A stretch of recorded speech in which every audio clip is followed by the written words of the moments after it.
اعوذ باللہ من الشیطان الرجیم بسم اللہ الرحمن الرحیم رب اشرح لی صدری ویسر لی امری واحلل عقدۃ من لسانی یفقہوا قولی۔ السلام علیکم ورحمۃ اللہ وبرکاتہ۔ چلیے آج پھر اللہ سبحانہ و تعالیٰ کے ایک اور میسج پر غور کرتے ہیں، اور وہ میسج یہ ہے وَمَنْ أَظْلَمُ مِمَّنْ ذُكِّرَ بِآيَاتِ رَبِّهِ۔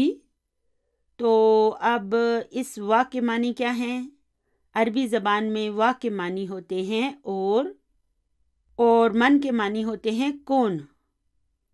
ازلمو یعنی کہ زیادہ ظالم، بڑھ کر ظالم، ممن جسے، ذکرہ نصیحت کی جائے، بآیات ربہ اس کے رب کی آیات کے ساتھ، یعنی اور اس شخص سے بڑھ کر ظالم اور کون ہے جسے اس کے رب کی آیات سنا کر نصیحت کی جائے۔ فأعرض عنہا تو وہ اس سے اعراض کرے، یعنی کہ منہ پھیرے یا سیریس نہ لے، اہمیت نہ دے۔ ونسیا اور بھول جائے، ما قدمت یدہ، قدمت کا مطلب ہوتا ہے آگے بھیجا، یدہ اس کے دونوں ہاتھوں نے، تو یہاں سے لے کر یہاں تک، ومن اظلم ممن ذکر بآیات ربہ فأعرض عنہا ونسی ما قدمت یدہ، یہاں تک اس کے معنی ہوں گے۔ اور اس شخص سے بڑھ کر ظالم اور کون ہے جسے اس کے رب کی آیات سنا کر نصیحت کی جائے اور وہ ان سے منہ پھیرے اور اس برے انجام کو بھول جائے جس کا بندوبست خود اس نے اپنے ہاتھوں سے کیا ہے۔ اب یہاں پر کسی انسان کی ہوئی نصیحتوں کی بات نہیں ہو رہی، بلکہ اس نصیحت کی بات ہو رہی ہے جو اللہ کی آیات کے ذریعے کی جا رہی ہوں۔ آیات کو ہم سنائیں، ان کی تشریح کریں، ان کا ترجمہ کریں، اور اس طرح کوئی لوگوں کو نصیحت کرنے کی کوشش کرے، کیونکہ یاد رہے کہ قرآن پاک کی ہر ایک بات ایک سند کا درجہ رکھتی ہے، یعنی کہ قرآن پاک ہمارے رب ہی کے ذریعے سرٹیفائیڈ ہے، اور جب اللہ تعالیٰ نے ایک بات کہہ دی تو اب اسے کسی اور انسان کی بات کے ذریعے ہم رد نہیں کر سکتے۔ ہم یہ نہیں کہہ سکتے کہ ہمارے پیر صاحب نے یا ہمارے باپ دادا نے تو ایسا کہا تھا، نہیں، اللہ کی بات فائنل بات ہے، اور اللہ کی آیات کا درجہ سب سے اوپر ہے۔ تو جو شخص اللہ کی آیات کے ذریعے کی گئی نصیحت سے منہ پھیرے یا اسے سیریس نہ لے، جبکہ اسے یہ بھی پتہ ہے کہ ایک دن اسے اللہ کے سامنے پیش ہونا ہے، اسے پتہ ہے کہ اس نے آج تک کون کون سے گناہ کیے اور روز قیامت اسے اس کی کیا سزا مل سکتی ہے، تو اس سب کے باوجود وہ اگر اللہ تعالیٰ کی آیات کو سنی انسنی کر دیتا ہے تو ایسے شخص کو اللہ پھر کیا سزا دیتا ہے؟ انا جعلنا، بے شک ہم بنا دیتے ہیں، چڑھا دیتے ہیں، ڈال دیتے ہیں، علی قلوبہم ان کے دلوں پر، اکنتاً غلاف، کور یا پردہ، ان یفقہوہ کہ وہ اسے سمجھ سکیں، وفی آذانہم وقرا اور ان کے کانوں میں گرانی، بھاری پن، یعنی ان کے دلوں پر ہم نے غلاف چڑھا دیے ہیں جو انہیں قرآن کی بات سمجھنے نہیں دیتے، اور ان کے کانوں میں ہم نے گرانی پیدا کر دی ہے۔ تو جو شخص اللہ کی آیات کے ذریعے کی گئی نصیحت کو رد کرتا ہے، اس سے منہ پھیرتا ہے، اسے سیریس نہیں لیتا، تو اللہ تعالیٰ اس کے اس گناہ کی پاداش میں اس دنیا میں ہی اس کے دل پر ایک غلاف یا کور ڈال دیتا ہے، اور اس کے کان بھی اللہ تعالیٰ کی باتوں کے لیے بھاری کر دیے جاتے ہیں، ناقابل استعمال ہو جاتے ہیں۔ تو اب اگر ایسے شخص کے سامنے ہم کتنی اچھی بات کریں، خواہ قرآن پاک کی آیات کے ذریعے ہی اسے نصیحت کرنے یا سمجھانے کی کوشش کیوں نہ کریں، وہ کسی بات کو اس طرح سے نہیں سن پاتا جیسے کہ وہ باتیں ایک نارمل انسان کو سنائی دیتی ہیں، اور نہ ہی کسی نیک بات کا اس کے دل پر کوئی اثر ہو پاتا ہے۔ وہ کیوں؟ کیونکہ اب اللہ تعالیٰ نے ناراض ہو کر اس کے دل پر غلاف چڑھا دیا ہے، یعنی کہ اب اللہ تعالیٰ خود اسے کچھ سمجھنے ہی نہیں دیتا، کیونکہ جب اسے اللہ تعالیٰ کی آیات سنائی جا رہی تھی تو وہ انہیں سیریس نہیں لے رہا تھا، وہ ان سے منہ پھیر رہا تھا۔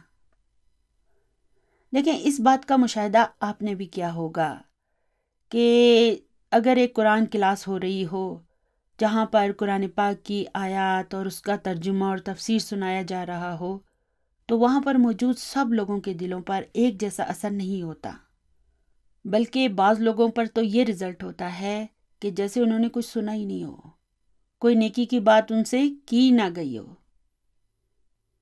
تو چلیے اب آگے دیکھتے ہیں کہ آگے اللہ تعالیٰ کیا کہتا ہے۔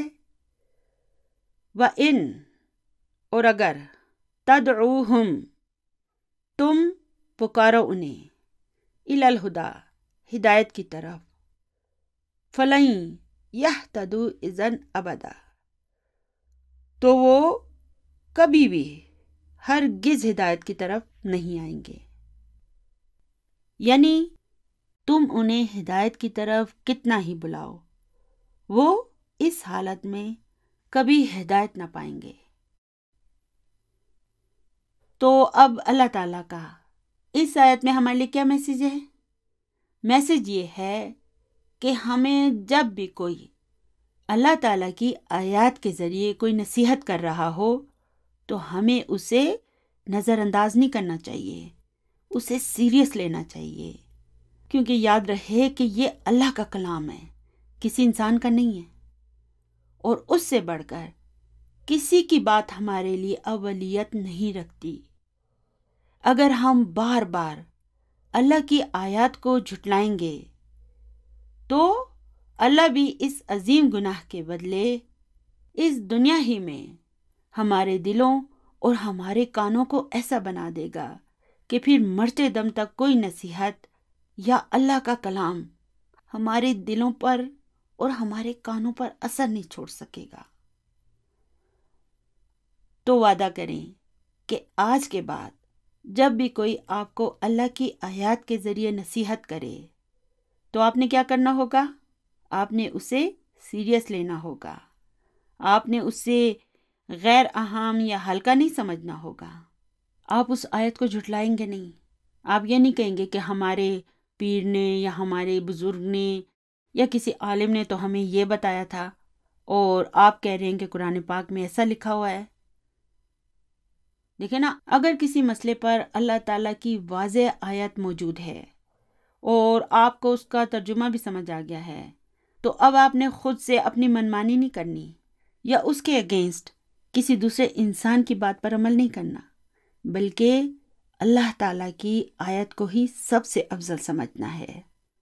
جب ایک آیت آ گئی نا تو فیصلہ ہو گیا۔ یہ آیات جو ہے نا یہ دنیا میں سب سے زیادہ مقدم ہے۔ ہمیں یاد رکھنا چاہیے کہ یہ اللہ کا کلام ہے، یہ وہ کلام ہے جو اس زمین و آسمان کے خالق و مالک کا ہے، جو ہمارے پیارے نبی صلی اللہ علیہ وآلہ وسلم کے قلب مبارک پر اترا تھا اور پھر ہم تک پہنچا تھا۔ ہمیں اس کی قدر کرنی چاہیے اور اسے وہ مقام، وہ حیثیت دینی چاہیے جس کا یہ مستحق ہے۔ یعنی کہ جب کوئی آیت نازل ہو گئی تو بس پھر ہمارے پاس اور کوئی بہانہ نہیں ہے کہ ہم پھر بھی یہ بات نہیں مانیں گے، ہم پھر بھی یہ کام نہیں کریں گے۔ اگر ہم نے یہ روش اختیار کی تو یقین جانیں اللہ تعالیٰ کے غضب سے ہمیں کوئی نہیں بچا سکتا۔ اور اگر ہمارے دلوں پر یہ مہر لگ گئی اور ہمارے کانوں میں اللہ تعالیٰ نے نیک باتوں کے لیے گرانی پیدا کر دی تو ہم اسے مرتے دم تک ختم نہیں کر پائیں گے۔ ٹھیک ہے نا؟ تو اللہ تعالیٰ ہمیں اس گناہ عظیم سے بچائے کہ ہم کسی آیت کو جھٹلائیں۔ آمین ثم آمین۔ اور یاد رہے کہ میں اپنی ان ویڈیوز میں قرآن پاک کا جو ترجمہ استعمال کرتی ہوں نا، وہ جناب مولانا ابوالعلا مودودی صاحب کے کیے گئے تراجم میں سے لیے گئے ہیں، کیونکہ جہاں تک میری معلومات ہیں ان کا ترجمہ اردو میں سب سے بیسٹ ہے۔ وما علینا الا البلاغ۔ دعاؤں میں یاد رکھیے گا۔ ربنا آتنا فی الدنیا حسنۃ وفی الآخرۃ حسنۃ وقنا عذاب النار۔